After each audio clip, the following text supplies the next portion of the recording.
আমার শুরু থেকেই এটার একটা প্রচেষ্টা ছিল এবং আমার একটা নিয়তেই ছিল যে আমি বিশ্ববিদ্যালয়ে ভর্তি হওয়ার পর অন্তত একাডেমিক পড়াশোনায় ভালো করার চেষ্টা করব।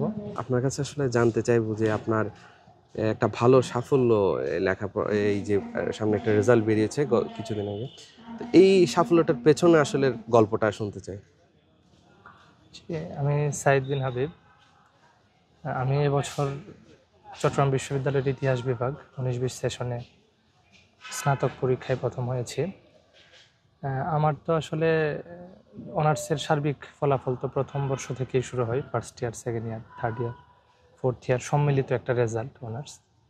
তো আমার শুরু থেকেই এটার একটা প্রচেষ্টা ছিল এবং আমার একটা নিয়তেই ছিল যে আমি বিশ্ববিদ্যালয়ে ভর্তি হওয়ার পর অন্তত একাডেমিক পড়াশোনায় ভালো করার চেষ্টা করব। তো আলহামদুলিল্লাহ, আল্লাহ তাআলার শুকরিয়া আদায় করছি এই জন্য। আমার আব্বু আম্মুর অনুপ্রেরণা ছিল, ওনারা সার্বিকভাবে খোঁজখবর নিয়েছেন। আমার সম্মানিত শিক্ষকদের উৎসাহ ছিল, ওনাদের পরামর্শ ছিল, বন্ধুবান্ধব শুভাঙ্কি যারা ছিলেন তারাও হেল্প করেছেন। সব মিলিয়ে একটি আমরা যে রেজাল্ট এটা অর্জন হয়েছে। আর এর পাশাপাশি তো আমি পড়াশোনার পাশাপাশি আমি যেহেতু ইসলাম ছাত্র শিবিরের দায়িত্বশীল হিসেবে কাজ করছি, এদিকেও আমার সময় দিতে হয়েছে, এই আর কি। আচ্ছা, এই যে পড়ালেখার রাজনীতি, এই বিষয়টাকে আসলে ঠিক কিভাবে ব্যালেন্স করেছেন? আসলে আমি যে সংগঠন করি, বাংলাদেশ ইসলামী ছাত্র শিবিরের রাজনীতির প্যাটার্ন অন্য যে কোনো আমরা প্রচলিত ধারায় যে ছাত্র রাজনীতি আমরা দেখি বা আমরা যেরকম চিন্তা করি, ইসলামী ছাত্র শিবিরের রাজনীতিটা এরকম না। এটাকে আপনি বলতে পারেন অনেকটা ইনস্টিটিউশনাল পলিটিক্স, কাঠামোটাই এরকম। এই জন্য আমাদের আসলে সংগঠন করা এবং পড়াশোনার মধ্যে কোনো ব্যাঘাত হওয়ার কোনো সুযোগই নাই।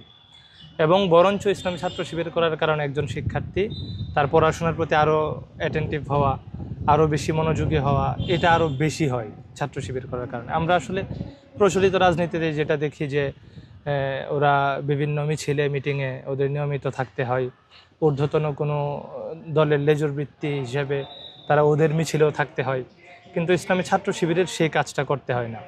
বা আমরা প্রচলিত গত ফ্যাসিস্ট আমলে আমরা যেই ছাত্র রাজনীতিটা দেখেছি, যে হল দখল করে সেখানে দখলদারিত্বের রাজনীতি, হলের ক্যান্টিনগুলোকে নিয়ন্ত্রণ করা, হলের সিটগুলোকে নিয়ন্ত্রণ করা, এরপরে হচ্ছে ক্যাম্পাসের অন্যান্য ক্যান্টিনগুলোকে নিয়ন্ত্রণ করা, এই সব এরপরে হচ্ছে ক্যাম্পাসের বিভিন্ন সংস্কারমূলক কাজে টেন্ডারগুলা কাউকে পাইয়ে দেয়া, এজন্য তদবির করা, এই কাজগুলো ইসলামী ছাত্র শিবির করে না।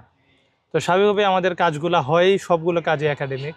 আমরা হচ্ছে আপনারা জানার কথা যে ইসলামী ছাত্র শিবির তাদের যে সংগঠনে যে রিক্রুটমেন্ট, এটা প্রথমে সমর্থক থেকে হয়। কেউ যদি ছাত্র শিবিরকে সমর্থন করে, এরপর সে একটা নির্দিষ্ট একটা পড়াশোনার পরে একাডেমিক একটা এক্সিলেন্সির পরে তাকে কর্মী হিসাবে উত্তীর্ণ করা হয়, এভাবে সাথী পর্যায়ক্রমে সদস্য হয়।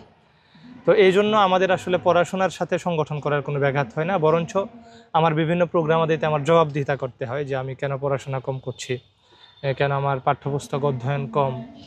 সেজন্য এটা আমার জন্য আরও বেশি ভালো ছিল ইসলাম ছাত্র শিবিরের করার কারণে। এটা কখনোই আমাদের জন্য প্রতিবন্ধকতা ছিল না।